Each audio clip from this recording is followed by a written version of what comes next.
ये कहानी है उत्तराखंड के एक छोटे से गांव की, जहां लोग हमेशा से शांत और साधारण जिंदगी जीते थे।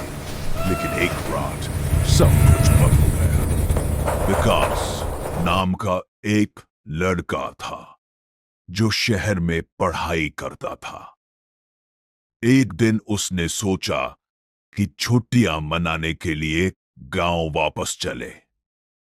गांव पहुंचा तो उसने देखा सब कुछ वैसा ही था, पर कुछ अजीब सा महसूस हो रहा था।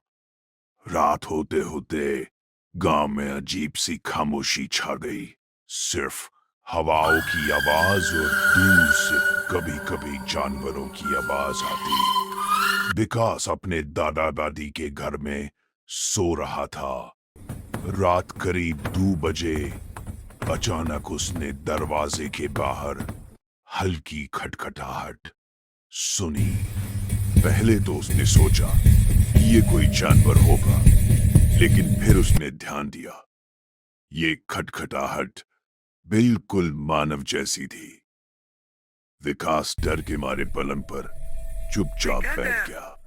धड़कन इतनी तेज थी कि लगता था पूरे कमरे में गूंज रही है। और फिर किसी ने धीरे से कहा, विकास, दरवाजा खोलो, मैं हूं।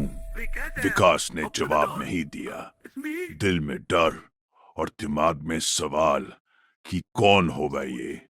विकास ने चुपचाप अपनी पलंग की चादर के नीचे हाथ बढ़ाया और मोबाइल का टॉर्च चलाई।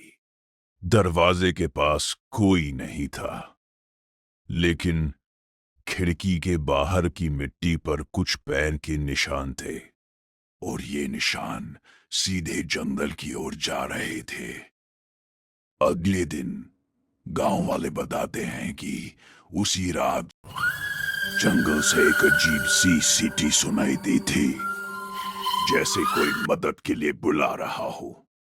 लेकिन वहां जाने वाला कोई वापस नहीं आया। गांव में धीरे धीरे एक डर बैठ गया। लोग अब रात में अकेले बाहर नहीं जाते। लेकिन विकास ने हिम्मत जुटाई और उसने जंगल जाकर देखा, और वहां उसे एक पुराने टूटी झोपड़ी में एक बिल्ली मिली जो लगातार म्याऊं कर रही थी।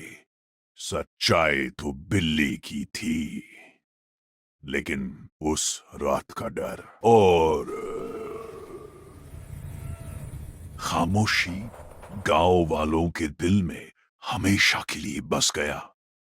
विकास ने ये कहानी शहर लौटकर अपने दोस्तों को सुनाई।